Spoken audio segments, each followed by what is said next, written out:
Okay student, last lecture में हमने पढ़ लिया कि मैक्सिमम काइनेटिक एनर्जी का रिलेशन क्या होता है फ्रीक्वेंसी के साथ। अब हम नेक्स्ट पढ़ेंगे relationship between cut off potential, frequency of incident photon and threshold frequency. जो हमारे पास रिलेशंस आए हैं उनकी डिफरेंट रिलेशंस निकालने हैं हमने।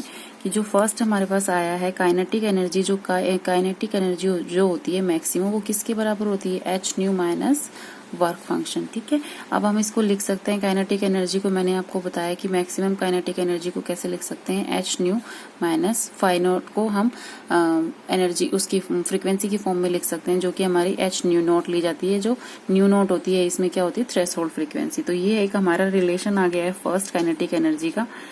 ठीक है, एंड देन सेकेंड क्या होता है? जो मैक्सिमम काइनेटिक एनर्जी होती है वो किसके बराबर होती है? ई वी नॉट। ये जो पोटेंशियल हम अप्लाई करते हैं, मैक्सिमम पोटेंशियल जो एक्सपेरिमेंट में अप्लाई करते हैं, उसकी इक्वल होती है ई वी नॉट की। ठीक है, तो जो सब्सटीट्यूट करेंगे वैल्यूज तो हमारे पास क्या आएगी? E V naught equals to H nu minus h nu naught, h common लिया हमने, एच न्यू नॉट की। ई वी नॉट हमारे पास किसके बराबर आ गया है? H nu not. ठीक है, ये इक्वेशन सेकेंड आ गई है हमारी। इस तरीके से ये जो रिलेशनशिप हम निकाल रहे हैं, इनके बिहाफ पे न्यूमेरिकल सॉल्व करना इजी हो जाता है। कि अगर न्यूमेरिकल में आपको किस फॉर्म में दिया हुआ है, या तो वेवलेंथ की फॉर्म में दिया होगा या फिर फ्रीक्वेंसी की फॉर्म में दिया होगा, तो हमें मैक्सिमम काइनेटिक एनर्जी निकालना इजी होगा। या फिर अगर मैक्सिमम काइनेटिक एनर्जी दे रखी है तो हम उसमें क्या निकाल सकते हैं? थ्रेशोल्ड फ्रीक्वेंसी निकाल सकते हैं, या फिर हम पोटेंशियल जो है मैक्सिमम पोटेंशियल क्या होगा, इस तरीके की कॉन्सेप्चुअल बेस्ड न्यूमेरिकल आएंगे इसके ऊपर। तो जो नेक्स्ट रिलेशन आएगा हमारा वेवलेंथ के साथ रिप्रेजेंट करेंगे इसको। नेक्स्ट हमारे पास रिलेशन क्या होता है? न्यू को कैसे रिप्रेजेंट करते हैं? सी बाय लैम्डा। और न्यू नॉट कैसे रिप्रेजेंट होगा? सी बाय लैम्डा नॉट। ठीक है, तो जो अब अगर हम इसको सब्सटीट्यूट करते हैं वैल्यूज को, जो हमारे पास वैल्यूज ऑलरेडी हैं, kinetic energy max which is equals to h c by lambda minus c upon lambda naught which is equals to h c 1 upon lambda minus 1 upon lambda naught. ठीक है, इस तरीके के हमारे पास रिलेशंस आते हैं तीन, जो कि न्यूमेरिकल्स के लिए यूज्ड होंगे। ठीक है, इसके बाद हमारे पास जो एक्सपेरिमेंट है, जो हमारा टॉपिक है वो है ड्वेल नेचर ऑफ मैटर और डी ब्रोगली हाइपोथेसिस। तो डी ब्रोगली हाइपोथेसिस में हम क्या पढ़ेंगे? डी ब्रोगली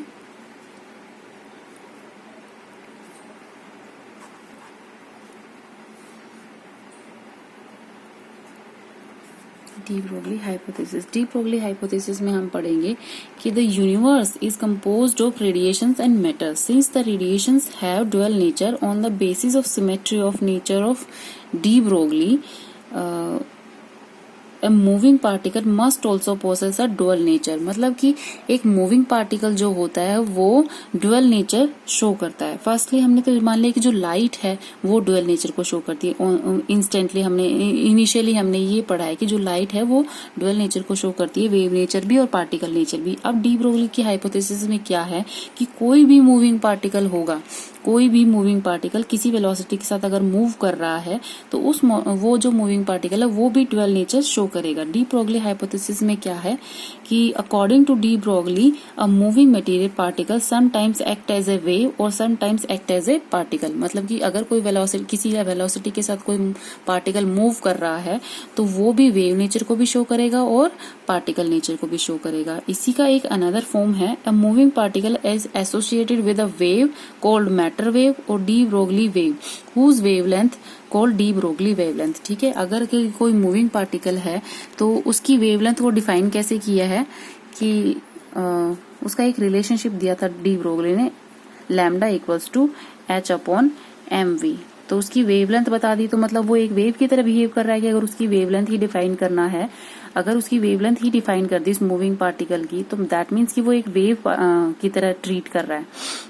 ठीक है, तो ये हमारा प्लैंक कांस्टेंट हो गया, ये मास हो गया, ये हमारी वेलोसिटी हो गई, ये हमारी डी ब्रोगली वेवलेंथ होती है। ये न्यूमेरिकल्स में यूज होता है डी ब्रोगली वेवलेंथ। ठीक है, डेरिवेशन कैसे करेंगे इसका डी ब्रोगली वेवलेंथ का?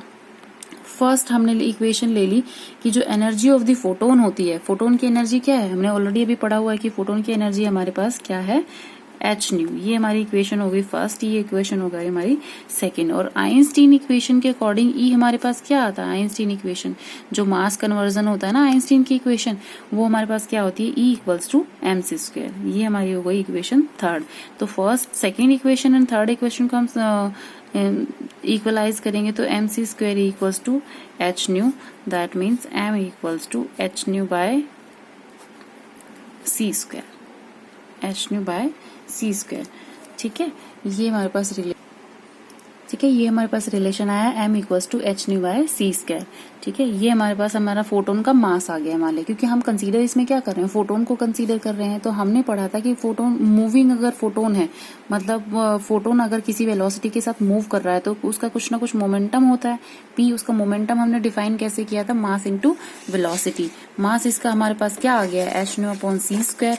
तो मास इसका H nu upon C square, photon का velocity sorry H nu upon C square, ये इसका मास हो गया। इसकी वेलोसिटी फोटोन की हमने क्या ली है, सी। मोमेंटम किसके बराबर होता है, मास इंटू वेलोसिटी। ठीक है, ये हमारा रिलेशन होता है मोमेंटम का। तो P equals to H nu by C square into C, और this implies that P equals to H nu upon C.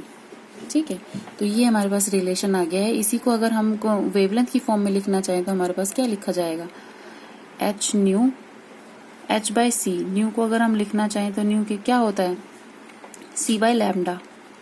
ठीक है, तो पी का एक अलग से रिलेशन हमारे पास क्या आ गया है, एच बाय लैम्डा। ठीक है, ये हमारे पास एक रिलेशन आ गया, एक रिलेशन ये आ गया P equals to H nu by C. तो जो हम इसमें से अगर लैम्डा निकालेंगे तो लैम्डा की वैल्यू हमारे पास क्या आएगी, एच बाय पी, और पी को हम क्या लिख सकते हैं, एच अपॉन एम पी। ये तो हमारे पास फोटोन की आई है, ये वाली टर्म तो फोटोन की आई है। अगर हम इसे डिफाइन करें कि मतलब कोई भी मूविंग पार्टिकल भी फोटोन की तरह बिहेव कर रहा है तो उसकी जो डी ब्रोगली वेवलेंथ कैसे लिखी जाएगी, एच बाय एम बी। ठीक है, तो ये हमारा रिलेशन आ गया डी ब्रोगली वेवलेंथ का। ठीक है, इसमें स्पेशल केसेस क्या है कि if v equals to 0 then lambda tends to infinite, that means no de Broglie wave is associated with the particle at rest. That means कि इसमें इसी रिलेशन के अकॉर्डिंग हम बता सकते हैं स्पेशल केस में क्या क्या होगा कि अगर v equals to 0 that means कि लैम्डा टेंडिंग्स टू इनफाइनाइट। ठीक है, तो v equals to 0 lambda tendings to infinite, that means कि कोई डी ब्रोगली वेव एसोसिएटेड नहीं होगी एक रेस्ट पार्टिकल के साथ। ठीक है, अब सेकंड क्या है कि de Broglie wavelength doesn't depend upon the charge, hence can not be electromagnetic waves, cannot deflect by electromagnetic waves or electromagnetic waves produced by the motion of charged particles। ठीक है, डी ब्रोगली जो wavelength है वो independent होती है charge के। That means कि आपको ये समझना है कि जो डी ब्रोगली वेवलेंथ है वो इंडिपेंडेंट होती है चार्ज के। वो इलेक्ट्रोमैग्नेटिक वेव्स अगर होंगी तो उनसे डिफ्लेक्ट नहीं होगी। ठीक है, और लास्ट क्या है कि the de Broglie waves define a region of uncertainty related to the possibility of position of particle. जो हमने अनसर्टेनिटी रूल्स पढ़े होंगे कुछ, आपने अगर नहीं पढ़े तो स्पेशल थ्योरी ऑफ रिलेटिविटी में पढ़ते हैं हम, इसके अनसर्टेनिटी रूल्स होते हैं कुछ कि वो किस किस तरीके से डिपेंड करते हैं। ठीक है, अब D Broglie wavelength of an electron निकालना हो। ठीक है स्टूडेंट्स, अगर हमें D Broglie wavelength of electron निकालना है तो हम कैसे करेंगे कि कोई भी हमने मान लिया मास ऑफ द इलेक्ट्रॉन है m, उसको मूव कराया जा रहा है v वेलोसिटी से। ठीक है, तो उसमें जो पोटेंशियल मतलब किसी पोटेंशियल की हेल्प से इलेक्ट्रॉन को मूव कराया जा रहा है। मास ऑफ द इलेक्ट्रॉन है, इसको वेलोसिटी से मूव कराया जा रहा है v से, और पोटेंशियल कितना दिया गया है v। ठीक है, तो इसकी काइनेटिक एनर्जी हम कैसे लिख पाएंगे, काइनेटिक एनर्जी ऑफ इलेक्ट्रॉन हम क्या लिख सकते हैं, हाफ mv स्क्वायर। ठीक है, और जो ये काइनेटिक एनर्जी किसके बराबर होगी, जो हमने पोटेंशियल अप्लाई किया है उसको चार्ज से मल्टीप्लाई करेंगे तो ये काइनेटिक एनर्जी के बराबर होगा हमारा हाफ mv स्क्वायर। इसमें से अगर हम वेलोसिटी निकालना चाहें तो हमारे पास रिलेशन क्या आएगा, 2ev divided by m root. ठीक है, अब हमारे पास हमें डी ब्रोगली वेवलेंथ निकालनी है इलेक्ट्रॉन की। हमारे पास रिलेशन क्या होता है, h बाय p और h बाय एम वी। ठीक है, तो इसमें अगर हम वैल्यू सब्सटीट्यूट करेंगे v की वैल्यू सब्सटीट्यूट करेंगे तो हमारे पास रिलेशन क्या आता है, 2ev divided by m, this implies as lambda equals to h 2mev root. ठीक, ये हमारे पास रिलेशन होता है किसके लिए, de Broglie wavelength of electron. ठीक है, इसके बाद एक एक्सपेरिमेंट है, उसकी मैं आपको नोट्स सेंड कर दूंगी, आप उसमें से रीड कर लीजिएगा। और ये वाला टॉपिक आपका कंप्लीट हो गया है, ये chapter dual nature of matter and radiation. Thank you students.